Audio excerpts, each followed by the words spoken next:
May nga atraksyon iti barangay Suyo iti syudad ti Laoag ti sigurado amang paragsak kaditi nature lovers.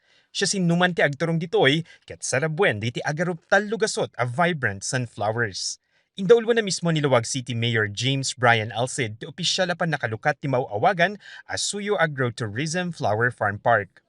Mas makita yung mas adulang maitatan nag-launching kami. Natendanan apo ni Apo Mayor tayo nga ni James Brian Alcid Kenti City Agriculturist nga ni Ma'am Sheila Ofelakien dagiti staff na po.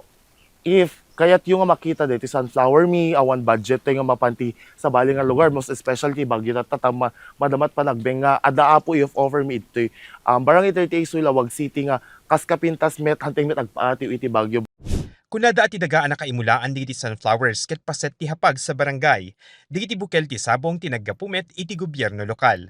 Maragsakan ti barangay gaputad at dapay alimmatak ti lugar da, ken narway digiti dumaydayo ken mga apresyar ti resulta ti nagbanluganda. Pinagyamanan damet digiti timulong kadakwada anang papintas iti parke. Dito apo ket kanatengan dati talaga detoy nateng so nga dinalusan mi nagkuha kami grass na ito nga pathway na which is very much thankful kami natay ko na ako nga halang barangay official but also to do the help also our constituents nga may timulong ken dagiti tay reaction iti daduma idi una hampay nga launching away nagpicture-picture. Nadanunan mi ni Jane ken ti pamilya na iti flower farm, kunana na discobreda iti lugar gapo kaditi post a nakita da iti social media. Tatak lang umay dito isa kasi tas kastoy pa nga ada in ano da nga sunflower. So, Yes. para kayong ka pintas med lang. Yes, yes, yeah. Malaksid kaditi sunflowers, ibidbida pa iti barangay Suyo dagiti mula da ang mulberries. May sa daytoy a fruit-bearing tree nga agproduce ti napnuan sustansya a prutas kas ti antioxidants.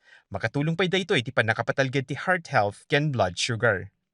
Dakkel ti benepisyo na ti parke gaputa ditoy pay ang mabali na paggatangan diti bumisbisita kaditi na dumaduma a produkto dagiti bumarangay. Tinaitulong na kanya mi not just only in pagkita mi ti kinapintas ti barangay mi but also the camaraderie can dakil nga tulong ti local farmer mi sir because adaha pag mi talagang if offer mi nga iti sir kadiwa ti barangay but dagiti local farmers mi umay dapat agibagbagsak iti sir tapno dagiti local products da sir mailako mi met.